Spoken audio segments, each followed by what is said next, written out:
નમસ્કાર ખેડૂત મિત્રો, તમારું સ્વાગત છે અમારી આ બજાર ભાવની ચેનલમાં। તો આજના આ વિડીયોની અંદર આપણે મગફળી પકવતા તમામ ખેડૂતો માટે મળ્યા સારા સમાચાર।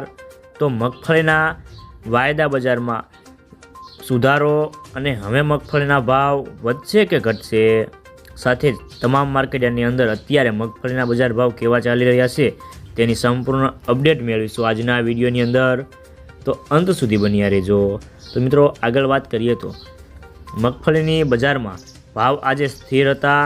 જો કે બીજી તરફ નીચા ભાવથી પગલે ખેડૂતોની વેચવાલીમાં મોટો ઘટાડો જોવા મળી રહ્યો છે અને સરકારી ખરીદી પણ ધીમી છે અને ખુલ્લા બજારમાં ભાવ ઘટી ગયા હોવાથી મગફળીની બજારમાં ખેડૂતોને હાલ પૂરતી વેચવાલી ઓછી કરી છે અને ગોંડલમાં આજે 80,000 ગુણીની જેવી આવક થઈ હતી। ખાસ કરીને રાજકોટમાં 40,000 ગુણીની પેન્ડિંગ આવક હતી અને 17,000 ગુણીના જ વેપારો થયા હતા અને 24 નંબરની મગફળીના ભાવ 1,080 થી 1,150 હતા। તેમાં સુપર ક્વોલિટીની મગફળીના ભાવ 1,150 થી 1,200 રૂપિયા હતા।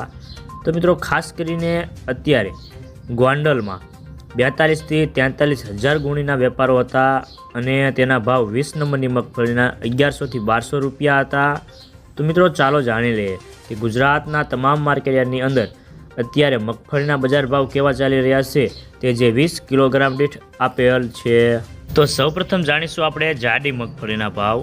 મહુવા 1,255 થી 1,301 રૂપિયો, કાલાવાડ 930 થી 1,225 રૂપિયા, જૂનાગઢ 800 થી 1,218 રૂપિયા, ભાવનગર 1,091 થી 1,207 રૂપિયા, હળવદ 875 થી 1,179 રૂપિયા, રાજકોટ 970 થી 1,240 રૂપિયા, અમરેલી 800 થી 1,256 રૂપિયા, સાવરકુંડલા 1,021 થી 1,200 રૂપિયા, પોરબંદર 955 થી 1,080 રૂપિયા, વિસાવદર 912 થી 1,176 રૂપિયા। તો હવે જાણીશું આપણે ઝીણી મગફળીના ભાવ। જેતપુર 715 થી 1,331 રૂપિયા, ભાવનગર 1,050 થી 1,752 રૂપિયા, રાજુલા 750 થી 1,080 રૂપિયા, મોરબી 800 થી 1,248 રૂપિયા, જામનગર 1,000 થી 1,750 રૂપિયા, રાજકોટ 940 થી 1,258 રૂપિયા, અમરેલી 800 થી 1,170 રૂપિયા, સાવરકુંડલા 1,000 થી 1,151 રૂપિયા, મહુવા 1,044 થી 1,224 રૂપિયા, કાલાવાડ 875 થી 1,200 રૂપિયા,